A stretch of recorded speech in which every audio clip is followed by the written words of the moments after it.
masa 22 tahun 2 bulan 22 hari. Demikian. Itu namanya penurunan kedua.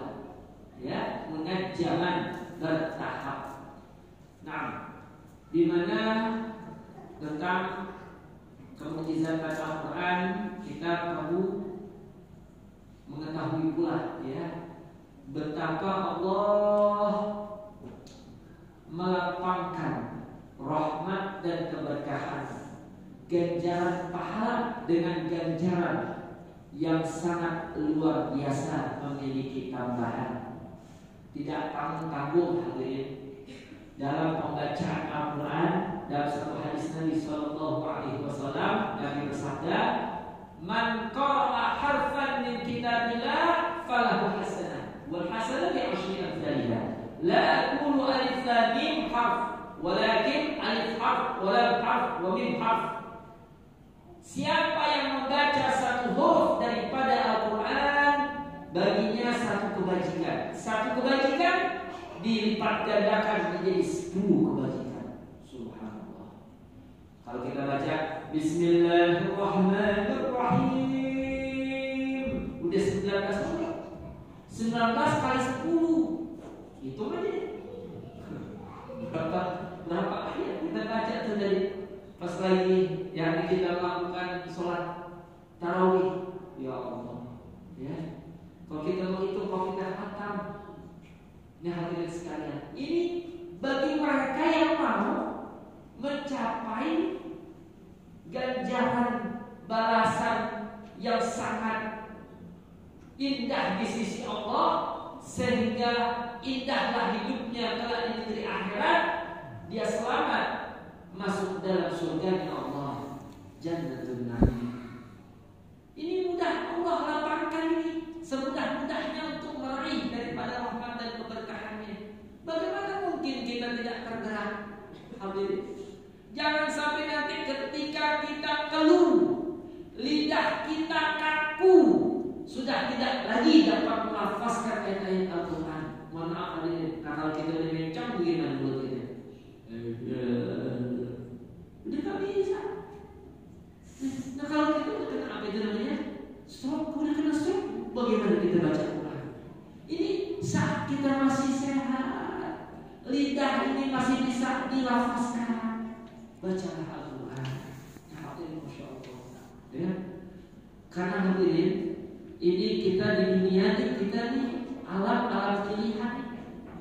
Kita masih pilih pilihan. Mau kemana kita? Ke surga kita kembali atau ke neraka kita dilemparkan? Ini bagaimana pilihan kita sekarang ini? Ya.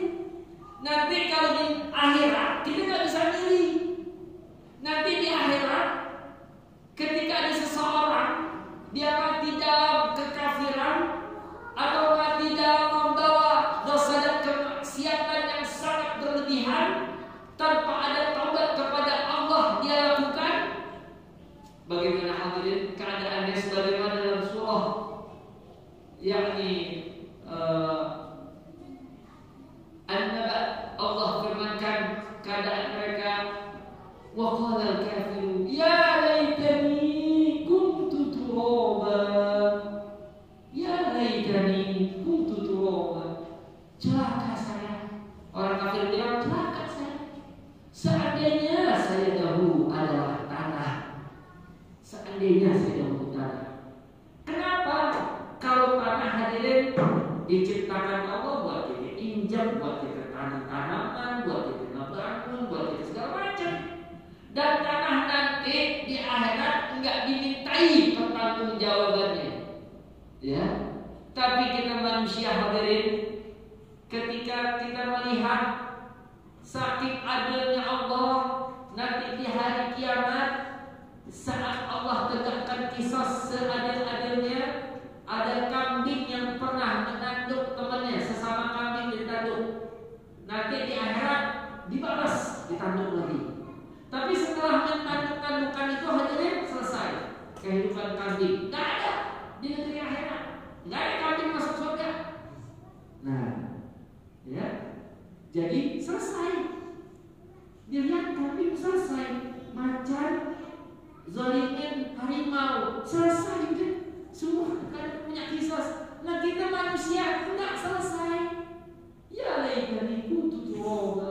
Kita harus memasuki satu alam di mana kita menerima ganjaran balasan sesuai dengan amal yang kita lakukan dahulu di alam dunia. Nah, ini hadirin, ya. Naudzubillah min dzalik, hadirin, kita semua kepengen surga. Oleh sebab itu Nabi ajarin kepada Siti Aisyah, Siti Aisyah Nabi, kalau saya rasakan seakan-akan di malam Lailatul Qadar Nabi, apa yang saya harus baca Nabi? Nabi bersabda mengajarkan doa kepada Sayyidatina Aisyah radhiyallahu anha, "Quli, ucapkan olehmu wahai istriku, Allahumma innaka 'afuwwun tuhibbul 'afwa fa'fu 'anni." Itu domir anni disebut ya mutakallim. Jadi kalau kita pakai fa'fu 'anna boleh. Nah itu kami. Kalau ni fa'fu anni itu aku, saya. Jadi silakan bul fa'fu anna, fa'fu anni, silakan. Kalau fa'fu anna, niatkan di dalam hati kita mohonkan ampun pula, maaf pula buat orang tua kita, saudara-saudara kita, boleh silakan. Ya Allah, sesungguhnya Engkau Allah innaka 'afuwun, Maha Pemaaf. Tuhibbul 'afwa, Kau mencintai kemaafan, fa'fu anni, maka maafkanlah aku ya Allah. Kalau maaf dari kasih Allah bagaimana? Selamat kita jadi maafin. Ya, kita banyak ya amalan soleh kita, dosa juga kita lakukan. Dosa nggak dimaafkan Tuhan bagaimana? Innalillahi wa inna ilaihi. Kalau kita menghitung nih kelalaian kita dengan ingatan kita kepada Allah, lebih banyak kelalaian kita. Ya, paling kita ingat ketika kita sholat, ketika kita ngaji.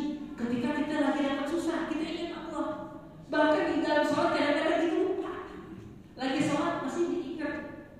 Di kantor, di kerjaan, besok mau kerjaan, masih dalam sholat tidak mesti ingat dunia. Dan hadirin sekalian, ya. Nah, jadi itulah hadirin tentang yang Al-Quran, fadilahnya. Sehingga Nabi bersabda pula, "Iqra'ul Qur'ana fa'innahu ya'ti yawmal qiyamah syafi'an li ashabi." Bacalah oleh kalian akan Al-Quran, karena Al-Quran kelak nanti akan datang di hari kiamat nanti menjadi syafaat bagi para ashabnya. Siapa ashab di sini? Mereka yang rajin membacanya, yang mempelajarinya, yang memahami kemudian mengamalkannya. Itu ashabul Quran. Oleh sebab itu hadirin, penting untuk kita bahas sedikit ya tentang kemukjizatan. Jangan sampai lewat ini pembahasan tentang kemukjizatan Al-Quran. Nah, yang pertama aspek kebahasaan. Mudah-mudahan nggak kelamaan sebelum tadi ya. Insyaallah semakin lama kita di masjid, insyaallah pahala luar biasa. Ya. Karena pahala sunnah itu wajib lipat gandakan, itu khusus di bulan Ramadan. Jadi bukan cuma matahari yang Ramayana doang. Ya. Allah pun demikian dilipat gandakan. Nah, hadirin, yang pertama aspek kebahasaan, segi kemukjizatan di mana Al-Quran ini ya, Quran dan Arabiyyah, Al-Quran yang berbahasa Arab.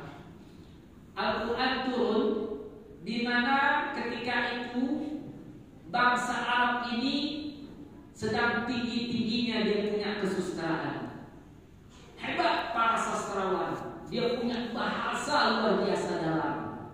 Bahkan hadirin, mereka kalau bicara itu nggak usah pakai dipikir, spontanitas mereka dapat bersanjak tiap-tiap akhiran kata kalimat mereka. Seperti kalimat yang mungkin kita pernah saya sampaikan.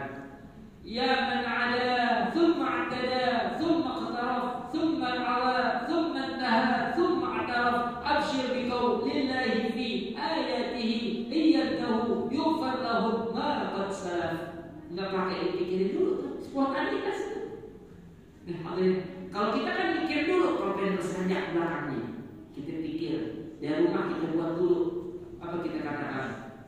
Ke barat, ke timur, malam ke ibu, siang ke jemur. Lama-lama mata dilakukan hingga sampai punya umur. Temannya mandiin amalnya air sumur, temannya antar sampai ke kubur, temannya pulang makan semua. Itu kan udah dibuat dari rumah, begitu ya. Kalau spontanitas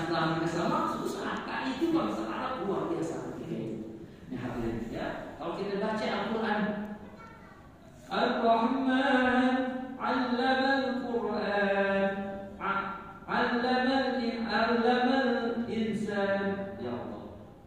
Ada terbalik.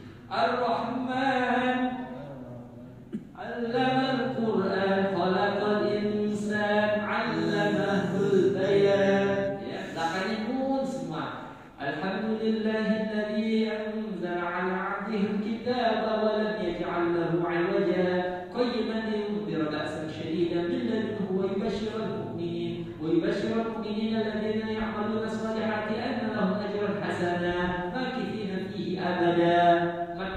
Melulu belakang itu. Subhanallah. Tapi Quran bukan saja, bukan gurindam, bukan puisi, bukan syair, bukan. Tapi kedalaman keindahan bahasanya melebihi syair. Sehingga inilah yang menjadikan para penyair Arab ketika itu merasa bodoh ketika berhadapan dengan Al-Quran. Berhenti mereka bersyair kalau mendengarkan Al-Quran. Ini luar biasa. Sampai ada riwayat Abu Jahal hadirin kalau pulang habis dari pelesiran, habis malam, kalau bahasa kita sekarang apa ya? Dugem. Ya, dugem nih.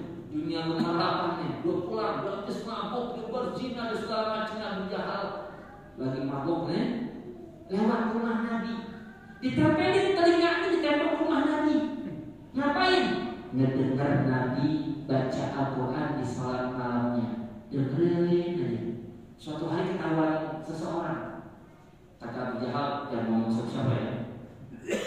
Artinya dia cuma pengen dengar keindahan Al-Quran doang, cuma gak mau ikutin Al-Quran. Petunjuknya begitu. Saking tidak bahasa Al-Quran. Nah, yang unik hadirin, ada penelitian redaksi Al-Quran, contoh dari sekian ratus, ya, yakni keunikan tentang kebahasaan yang ditemukan oleh para ulama, di antaranya tentang lafaz Bismillahirrahmanirrahim. Nah, hadirin, ini ayat pertama yang kita temukan berdasarkan urutan ayat surah. Kalau urutan turunnya bukan. Kalau urutan turunnya apa? Pertama, Iqra bismi rabbikal ladzi khalaq, khalaqal insana min 'alaq, Iqra wa rabbukal akram alladzi 'allama bil qalam, 'allamal insana ma lam ya'lam. Ini ayat pertama dari surah Al-'Alaq. Nah, jadi hadirin, Bismillahirrahmanirrahim itu bismi ismun berarti. Ismun. Lafaz ismun ini terulang di dalam Al-Quran sebanyak 19 kali. Sesuai dengan jumlah huruf dalam bismillah. Bismillahirrahmanirrahim ada 19 huruf. Nanti antum hitung sendiri di rumah. Bismillahirrahmanirrahim ada 19 huruf, ya. Bismi. Jadi setiap lafaz dalam Bismillahirrahmanirrahim, lafaznya jumlah di dalam Al-Quran habis dibagi 19. Ismun 19 dibagi 19 berapa? 1. Bismillahi. Nah, sekarang lafzul jalalah, lafaz Allah terulang di dalam Al-Quran sebanyak 2698. 2698 habis dibagi 19 berapa? 142. Ustaz cepat banget hitungnya, udah dari rumah. Udah dari rumah coba hitung. Jadi tinggal dapat 2, ya. 142 coba. 2698 habis dibagi 19. Antum nanti cek di indeks Al-Quran. Jadi sekarang udah ada, ya, cara ini ismun berapa kali sih di Al-Quran disebut, ada gitu. Sekarang, ya, udah canggih. Nah, Bismillahirrahmanirrahim. Lafaz Ar-Rahman terulang di dalam Al-Quran sebanyak 57 kali. Habis dibagi 19 berapa? 3, ya, 57 kali. Kemudian Bismillahirrahmanirrahim. Ar-Rahim terulang di dalam Al-Quran sebanyak 114 kali. Tapi mengecualikan Rahim yang ada dalam ayat terakhir surah At-Taubah. Rahim ini kembali kepada Nabi. Azizun alaihi ma anittum harisun alaikum bil mu'minina raufur rahim. Kan itu dia taubat itu bukan kepada Allah kembalinya, tapi kepada Nabi sallallahu alaihi wasallam. Nabi rauf rahim. Jadi kita kalau punya anak, kalau namanya Rahman jangan Rahman doang, harus Abdurrahman. Kalau Rahim boleh. Namanya Rahim, Rahim boleh. Kalau Rahman jangan. Abdurrahman. Kalau Rahman khusus untuk Allah. Nama kalau terlanjur ya gimana? Ya, udah bikin kata ya. Nah ini Bismillahirrahmanirrahim. Ini ahli matematika mana yang bisa sampai sedemikian rupa hadirin? Ya, ini bukan suatu kebetulan ini. Inilah dari yang Maha mengetahui Allah Subhanahu wa taala. Bahkan kalau kita melihat antonim sinonim di dalam Al-Qur'an sungguh luar biasa. Seperti lafaz al-maut sama al-hayat, kematian dan kehidupan, dan itu antonim, lawan kata, terulang di dalam Al-Qur'an masing-masing 145 kali. Subhanallah. Luar biasa dan seterusnya. Banyak sekali yang ulama temukan tuh tentang aspek bahasaan demikian. Ya. Nah ini yang pertama. Kedua, kemukjizatan dari segi isyarat ilmiah. Nah, ada di dalam Al-Quran banyak sekali. Di antaranya yang banyak itu hadirin tentang teori Big Bang yang abad 20 ini baru ditemukan. Big Bang itu artinya ya Big Bang. Kalau Bang itu kan door gitu ya. Big Bang ini maknanya dentuman keras yang mengawali terjadinya alam semesta dengan temperatur kekerasan yang sangat tinggi yang memisahkan langit dan bumi dan menjadikan planet-planet lainnya. Itu disebut dengan Big Bang. Ya, ini ditemukan sababiahnya pertama tahun 1925 ada peneropong bintang, dia lagi memperhatikan bintang di New York, ya, Amerika. Dilihat, ini langit tambah lama tambah menjauhi bumi. Diperhatikan lagi, benar. Langit per detik ini sedemikian menjauh dari bumi per detik. Sehingga ketika dipikirkan, berarti kalau ini bumi, ini langit yang meliputi. Terus semakin lama semakin menjauhi bumi. Bila kita tarik ke titik nol, berarti langit dan bumi dahulu pernah bersatu. Nah, itulah disebutkan suatu teori baru sehingga membatalkan teori yang dikatakan Albert Einstein yang dikatakan alam semesta itu statis. Tidak, ternyata alam semesta itu dinamis. The expanding universe, berekspansinya alam semesta. Ini baru abad 20. Ternyata abad ke-7 Masehi, abad ke-20 Masehi, ya. Abad ke-7 Masehi berarti 13 abad setelahnya baru pada tahun barat. Ini abad ke-7 Masehi, Nabi sudah sampaikan dalam surah Al-Anbiya ayat ke-30, Allah Ta'ala berfirman, awalam yaral ladina kafaru anna samawati wal arda kana karatkan fafataqnahuma. Apakah orang-orang kafir tidak memperhatikan bahwasanya langit dan bumi dahulu pernah bersatu, kemudian kami pisahkan keduanya. Subhanallah. Ini hadirin di Al-Quran ini, ya, kana karatkan fafataqnahuma. Ya, itu. Yang kedua contoh dari isyarat ilmiah lain, yakni penanggalan Masehi dan Hijriyah, Qamariyah dan Syamsiyah. Kita tahu hadirin yang disebut Masehi atau Syamsiyah itu berdasarkan revolusi bumi. Bumi mengelilingi matahari sehingga menimbulkan satu hitungan tahun Syamsiyah atau Masehi, di mana ya 365 tahun, 365 hari ya jumlahnya.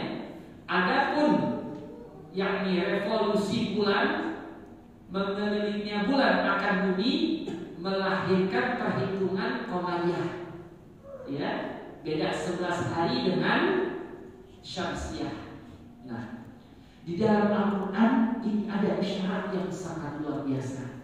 Dalam surah Al-Kahfi Allah berfirman, وَلَبِثُوا فِي كَهْفِهِمْ 300 سِنِينَ وَازْدَادُوا 9. وَلَبِثُوا فِي كَهْفِهِمْ, mereka Ashabul Kahfi tinggal di dalam gua, tertidur. Allah tidurkan di dalam gua ini 300 sinin, 300 tahun.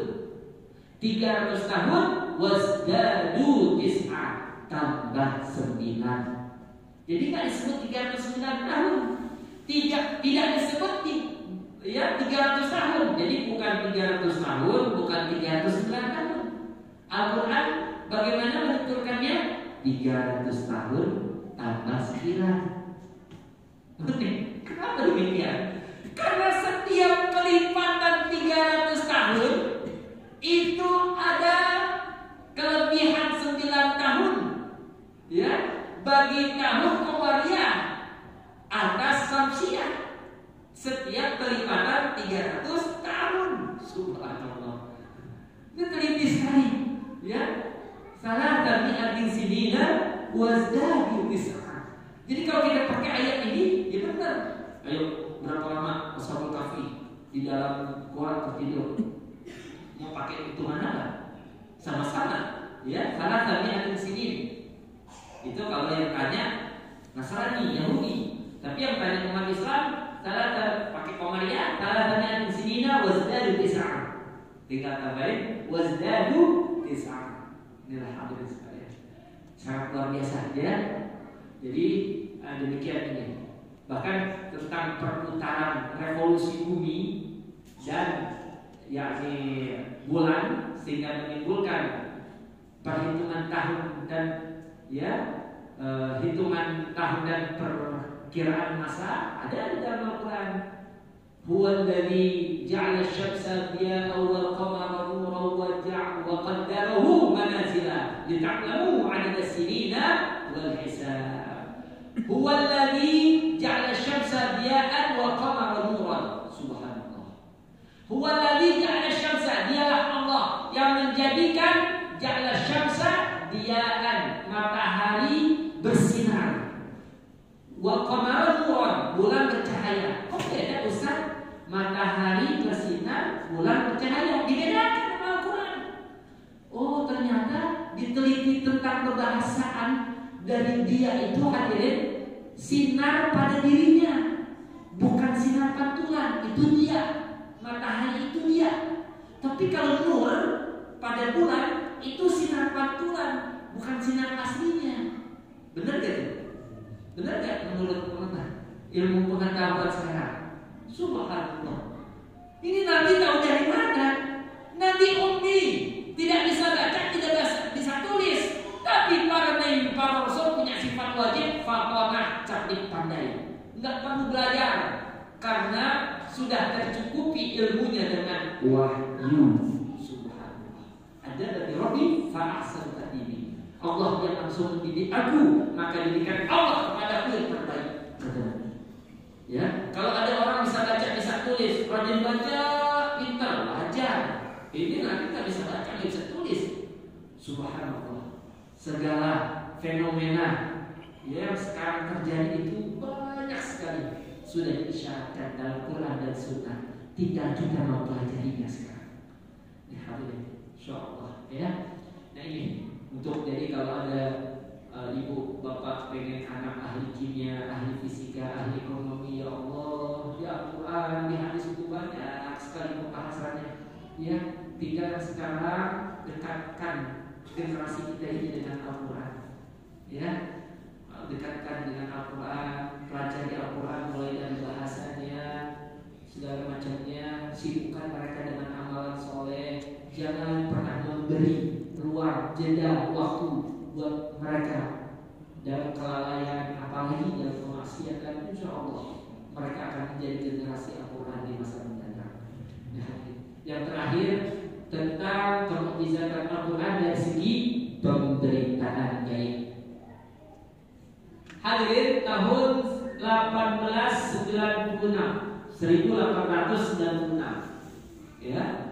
Seorang arkeolog bernama Loret berkebangsaan Prancis menemukan kuburan makam raja-raja Mesir kuno di Luxor. Temukan, wah ini ya, makam raja-raja Mesir ini.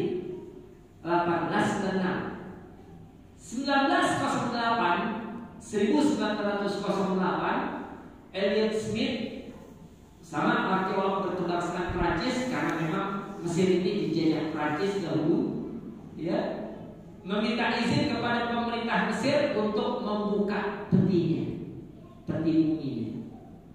Pas dilihat, diteliti, oh ini diperkirakan raja Mesir yang memerintah pada zaman Moses, Nabi Allah Musa alaihissalam.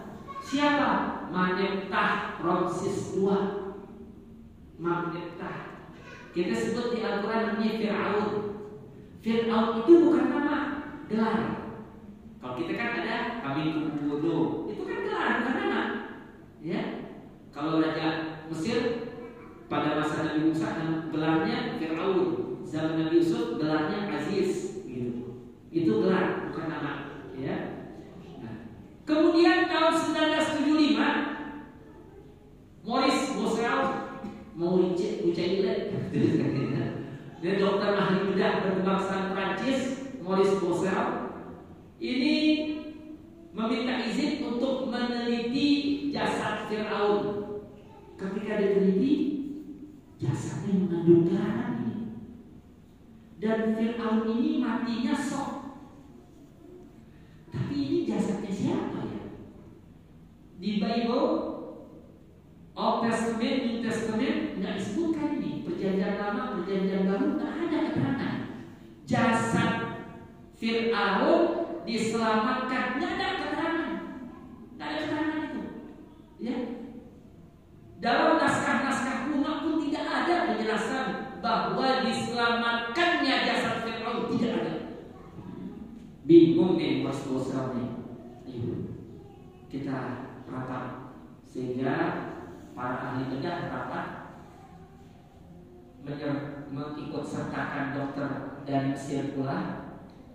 Ketika mereka sampai pada masalah ini, ada seorang dokter Muslim berkebangsaan Mesir pun berdiri dengan mushaf di tangan kanannya. Dia berkata, "Tuan, dalam kitab suci kami ada penjelasan keterangan bahwa jasad Fir'aun diselamatkan Tuhan.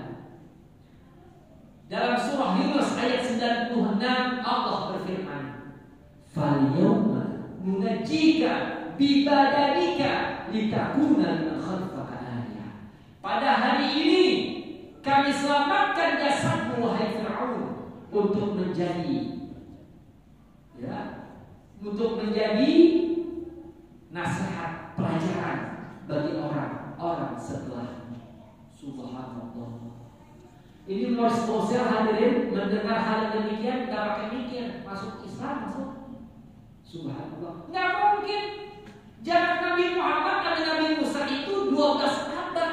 Bagaimana penelitinya Nabi? Nabi pun ummi, tinggal di tengah-tengah padang pasir. Lalu di Mesir bagaimana? Nggak mungkin. Beliau mengetahui pasti beliau seorang Rasul, seorang Nabi yang mendapatkan wahyu dari Allah Subhanahu wa Ta'ala. Luar biasa. Itulah ya. Jadi kalau kita lihat tukang-tukang Islam di Eropa, di Barat, ini yang masuk Islam hadirin, mereka para pemikir, para doktor, para profesor, orang-orang hebat luar biasa. Itulah alhamdulillah. Ya, setelah meneliti masuk Islam, ya. Akhirnya keilmuan menghantarkan mereka mengenal Islam lebih dalam. Ya, jangan sampai kita sebaliknya di sini di Indonesia. Ya, kita jangan saya juga mau meneliti juga susah. Kita di iman, tinggal meneliti, enak tidak? Ya, mereka meneliti dulu buat masuk Islam kelamaan. Kalau sebelum melalui penelitian dia meninggal, kesian. Belum masuk Islam dia meninggal. Nah, inilah subhanallah ya. Dan mukjizat Al-Quran sebenarnya satu buku segini kalau bicara tentang mukjizat Al-Quran tidak bakal habis. Ya, itu sebuah para ulama. Ini hanya 0,03% kita bahas tentang mukjizat dan Al-Quran. Maka marilah kita lebih dekat lagi dengan Al-Quran. Dengan Al-Quran maka kita membaca suatu kalam Allah, firman Allah, kalam sesuci-sucinya kalam, selurus-lurusnya kalam. Itulah kalam yang diperintahkan untuk kita baca. Semoga anak-anak kita dijadikan Allah sebagai generasi Al-Quran.